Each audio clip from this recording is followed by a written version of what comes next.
Olá, é um prazer estar aqui de volta com vocês no nosso canal, pensando a pandemia e agora, ou a pandemia agora. Vivemos um momento difícil e isso nos trouxe aqui, a urgência desse nosso encontro nesse canal foi exatamente a pandemia e tudo o que isso significa. A suspensão na nossa vida diária, os conflitos econômicos, sociais, humanos, de saúde, de gestão, né? Tudo que isso nos traz hoje nessa situação em que a gente vive. A gente sabe que os mortos se acumulam nos noticiários, a angústia é enorme, é extrema. Eu estou aqui gravando isso com vocês, enquanto isso, nos noticiários, os números só aumentam, números que a gente trata como abstração, enfim. Só que quando a gente olha para tudo isso, a gente pensa numa terceira guerra mundial, a guerra de um vírus invisível que mata pessoas, e muita gente vê como se essa fosse a questão, né? Só que a questão existia antes da pandemia. Então, é preciso pensar a pandemia antes dela acontecer. O que acontecia com a civilização pouco antes disso tudo? Ou melhor, onde estávamos quando esse vírus chegou e causou esse estrago todo na nossa vida? Nós não vivíamos uma civilização no momento afirmativo. Não vivíamos. Civilização e sociedade é sinônimo de crise, né? Então sempre há crise acontecendo. É essa crise que move o mundo. Mas em alguns momentos essas crises se acumulam de tal modo que a sociedade se torna sinônimo de crise. E era esse o estado da civilização pouco antes da pandemia. Uma civilização em exaustão era o que caracterizava o final do século XX e o início do XXI. Então, nós temos uma coisa que está clara há bastante tempo, que é a exaustão ambiental, né? O modo predatório como a civilização conviveu com a natureza fez com que os recursos entrassem em exaustão, os recursos naturais, ambientais, né? Isso gerou aquecimento global, instabilidade climática. Muitos investimentos foram feitos nessa direção nos últimos 10, 15 anos. E isso está longe ainda de ser resolvido. Então, existe uma exaustão ambiental em pleno processo porque lidamos mal com a natureza e com os recursos, não lidamos com a continuidade do processo. A gente está sempre trabalhando pela finalização, né? Sem compreensão de que é um jogo de continuidade. Isso, então, gerou um modelo de exaustão. Mas não é só exaustão ambiental, que já existia e que permanece. Nós temos uma exaustão econômica, que diz respeito a uma imensa desigualdade social, que esgarça esse tecido, gerando uma polarização absurda. Então nós temos, num lado extremo, populações na miséria, sem condições mínimas de sobrevivência, tendo desrespeitados os seus direitos como ser humano, como cidadão. Na outra ponta extrema, nós temos um acúmulo absurdo de capital, de dinheiro e de riqueza na mão de pouquíssimas pessoas. Nessa ponta extrema da riqueza, o valor, o dinheiro, exatamente, perde o valor, porque que diferença faz se você tem 10 bilhões para 20 bilhões de dólares? O que você compra mais com aquilo? Qual é o real valor do dinheiro? Ele se torna apenas número e acúmulo de cifras numa determinada posição, e do lado de cá, essas cifras que já não têm valor mudariam significativamente a vida de grande parte da população. Então, a exaustão econômica num modelo totalmente insustentável e que gerou esse esgarçamento absurdo do tecido social, que contribui com a violência, com a miséria, inclusive com a disseminação de doenças. Mas não é isso apenas, nós ainda temos uma outra exaustão, que é grave, que é a exaustão humana, a exaustão do modelo humano de humanidade, né? Então chegamos no final do século XX e início do XXI, já na segunda década do século XXI, na terceira, né, década do século XXI, já estamos entrando, com absurdos conflitos que dizem respeito ao ser humano. Então, nós temos como grandes desafios no que diz respeito à humanidade, ao ser humano, à mulher, ao homem, inclusive as variações de gênero que hoje a gente já comporta nesse século XXI, e eu já vou falar sobre essa diversidade de gênero também, mas os desafios que nós temos dizem respeito a, primeiro, as medicações psiquiátricas especialmente tiveram um absurdo crescimento com a revolução tecnológica dos últimos anos. Temos medicações psiquiátricas altamente competentes, que resolvem ansiedade, depressão, angústia, né? Muda o humor, excita, acalma. Elas realmente são muito competentes. E há um orgulho na psicofarmacologia deste avanço. No entanto, o avanço das medicações psiquiátricas não correspondeu a uma melhoria da situação do indivíduo consigo mesmo. Por quê? Porque se as medicações cresceram e se tornaram tão competentes, nos tornamos medicados psiquicamente, mas ao mesmo tempo temos uma sociedade cuja Organização Mundial de Saúde identifica como a doença mais incapacitante do século XXI a depressão. Somos absolutamente deprimidos, ansiosos, angustiados e medicados. É um absurdo o que a gente vive. Então, é como se a gente olhasse para a civilização e dissesse: tudo aquilo que você produziu, os seus tablets, celulares, fibra ótica, rede social, né? Cura de doenças, de grandes doenças, de graves, o câncer, inclusive, é uma doença que cada vez se vive melhor com ela, né? Tudo isso a gente conseguiu fazer. A situação era muito grave já na sociedade, na civilização, antes da pandemia. Então, nós não podemos dizer que foi a pandemia que causou tudo isso. Não, a pandemia é o efeito desintegrador de muitas coisas e que também é o efeito reintegrador a partir de outros pontos, né? Então, nós temos mais alguns pontos ainda que eu queria colocar como característico da civilização. Então, tem essa coisa do sofrimento psíquico, da negação da própria civilização pela juventude, pelas crianças, né? O desvalor de tudo isso, né?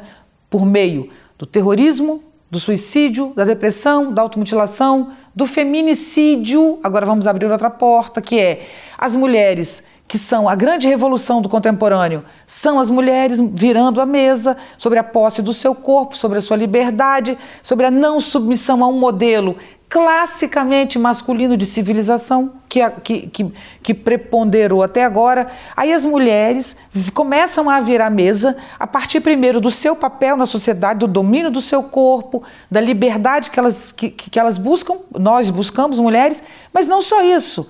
Há também uma revolta do feminino contra o modelo masculino destruidor da natureza, destruidor da vida, destruidor da economia, que tem o lucro como referência. Aí as meninas entram invertendo essa coisa, né? E aí o ódio a essa revolução feminina aumenta muito, que aumenta muito o número de feminicídios. Mas também vem com isso a mudança de gênero, né? Agora, nessa grande revolução tecnológica, e eu vou falar disso daqui a pouco, tudo que eu estou dizendo tem a ver com a mudança de um modelo de sociedade piramidal, um modelo de gestão e de uma hierarquia verticalizada, né, excludente, para um novo modelo de organização social e de hierarquia horizontalizada em rede. A gente vai falar só sobre isso num outro momento, né? Porque tudo isso gerou, inclusive, essa grande diversidade, essa valorização da diferença que caracteriza o século XX. Qual a luta do século XX? A valorização da diferença. Todo mundo quer ser respeitado, né? Permitido, inclusive, pelas novas mídias, pela sociedade em rede. Mas o conflito aparece aí. Então, o feminino e o masculino se deslocaram. Hoje, alguém pode reivindicar o feminino ou o masculino, independente de ter nascido homem ou mulher. É uma outra revolução que eu também vou falar no outro dia especificamente. Mas a diversidade de gênero, a liberdade do corpo feminino, meu corpo, minhas regras, o novo modelo feminino de estar no mundo, que é um modelo mais agregador, mais consciente, mais pé no chão, tudo isso gerou e aumentou, na verdade não gerou, mas aumentou o ódio, o conflito nas redes sociais. Então, chegamos no final do século XX, início do século XXI, os primeiros anos do século XXI, com uma sociedade em absoluto conflito. E aí é que chega a pandemia, fazendo tudo absolutamente parar. O que nos trouxe até aqui, e eu vou falar isso também já já, mas o que nos trouxe até aqui foi um modelo civilizatório que se contrapõe à natureza. Ele não quer compor com a natureza e com a vida. É um modelo de civilização que quer negar a vida, que quer negar a natureza, que quer vencer a natureza. E a base disso é uma ideia de verdade. Então, o que é a natureza e a vida? É marcada pela mudança, pela transformação, pelo fluxo, né? Mas nós criamos uma obsessão pela verdade, pelo que não muda, pelo que é fixo, pelo que é eterno, né? Só que a gente sabe que na busca pelo eterno, pelo que não muda, a gente acaba realmente no acordo de cavalheiros que constrói um modelo hierárquico de dominação de uns sobre outros, né? Eu vou ler um trecho do livro Nietzsche Hoje, que é esse meu livro, Nietzsche Hoje, sobre os desafios da vida contemporânea, da editora Vozes. Tem um trecho aqui que eu acho fundamental para tudo isso que a gente está discutindo. Padecemos do excesso de discursos, de certezas e da falta de vida. A vida foi sendo codificada, catalogada, até não ter mais valor. A questão contemporânea é que não sabemos mais lidar com a vida. De algum modo optamos por nos livrar dos acontecimentos, dos riscos, dos perigos. Para não ter trabalho, aceitamos terceirizar as ações entregando-as para quem sabe, médicos, terapeutas, decoradores, filósofos, artistas. Tem sempre alguém que sabe por você, que pensa por você, enquanto você trabalha como um louco para pagar pessoas para fazer algo que você em última instância faria se tivesse disposição, viver. Terceirizamos a vida e consideramos uma conquista não ter que agir. Assim ganhamos tempo acumulando e compartilhamos os rastros desses gestos, os retratos dessa vida que não vivemos. Nós chegamos no final do século XX, início do século XXI, com uma exaustão tão grande, civilizatória, que também abriu para uma liberdade grande, que tem a ver com as redes sociais, com a internet, questões que eu também vou discutir daqui a pouco. Mas tudo isso abriu também para uma liberdade, né, de contatos, de encontros, permitida por essa hierarquia horizontalizada. Tudo isso gerou muita liberdade, e muita liberdade com o corpo. Como eu disse, o corpo das mulheres, né, a questão de gênero, tudo isso foi fundamental para abrir essa liberdade. Mas isso gerou algo, culminou, e a exaustão do humano gerou algo que foi bastante nocivo, que é a desvalorização da presença e do corpo. O excesso de virtualidade, produzido pela sociedade em rede, pela internet, nos fez desvalorizar a presença, nos tornamos seres da virtualidade. Mas não só isso. O corpo foi virtualizado também pelo Photoshop, porque agora eu posso melhorar, tirar ruga, celulite, né? Posso criar um corpo idealizado. Isso também negou o corpo, mas tem um outro movimento. A tecnologia não foi só revolucionária na memória, nas tecnologias digitais e nas medicações psiquiátricas. Ela também foi revolucionária na interação corporal, estética, não é? Então nós podemos hoje, com intervenções corporais, plásticas e substâncias, botox e intervenções, a gente pode literalmente manipular esse corpo. Chegamos no início desse século nosso 21, né, pouco antes da pandemia, numa sociedade em que a presença e o corpo não tinham valor. Até o próprio corpo físico se tornou virtualizado, porque eu posso olhar a foto de uma artista e querer copiar o corpo dela fazendo plásticas, né? E tudo isso a tecnologia nos permitiu muito. O esgarçamento econômico, a gente sabe o que produz, né? Produz fome, produz miséria e produz um acúmulo numa ponta exagerada de recursos que já não tem valor. O esgarçamento ambiental também a gente sabe, desequilíbrio ambiental, que também gera fome, desastres ambientais, instabilidade climática. E o desequilíbrio humano, a gente sabe no que ele leva: suicídio, depressão, sofrimentos que colocam a vida em questão. Para finalizar, vivíamos uma sociedade em que a vida não tinha valor.